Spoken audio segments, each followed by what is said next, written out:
on the one hand, you can read and hear people saying that Meghan's an absolute sort of out for the main chance, all about herself, and she's wrecked, she's got Harry under her thumb, and you can hear all that.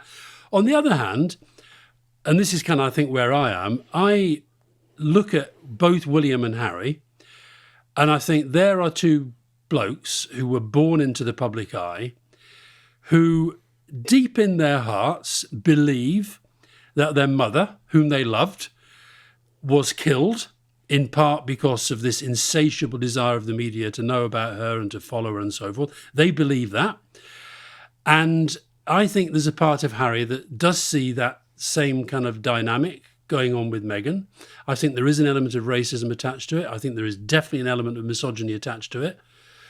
And then there's also the stuff going on that we don't know about, which is I don't know what the genuine story is between what's happened between him and William. And so... But surely, I mean, the thing is, if you were advising them, I'm sure you would say, look, you've got to decide what you want to do. Do you want to be a royal?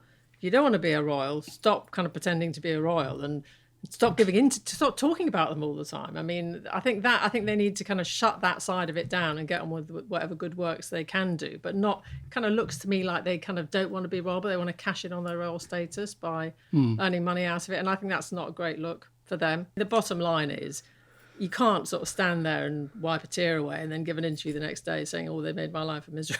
And also I think there's an element of they're very privileged, and it's not, sort of feels a bit uneasy to me to have people who've got so much wealth and, you know, privilege and power to be moaning constantly about how awful their lives are, when there are people whose lives are really bloody awful, and they're the ones we should be worrying about, really.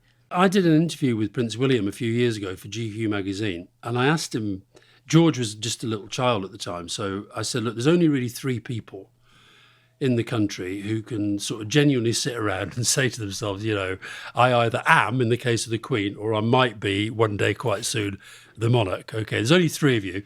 I said, do you ever sit around, just the three of you, chatting about the job and what it entails and how differently you might do it? And William said, no, we've never, ever done that, which I was genuinely surprised by. He then said, the truth is you have to work it out for yourself. You have to work out how you're going to do it.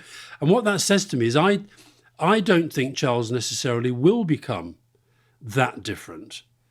There's a difference between being political and being engaged in political events and debate.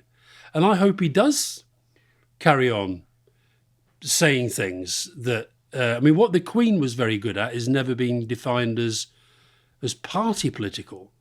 And I don't think Charles, I remember there was once when we felt Charles was getting a bit too close, we felt, defending the so-called forces of conservatism. But I think he's actually been quite radical on some issues, and I think it'd be a shame if he just sort of forgot that. My advice would be to show, not tell.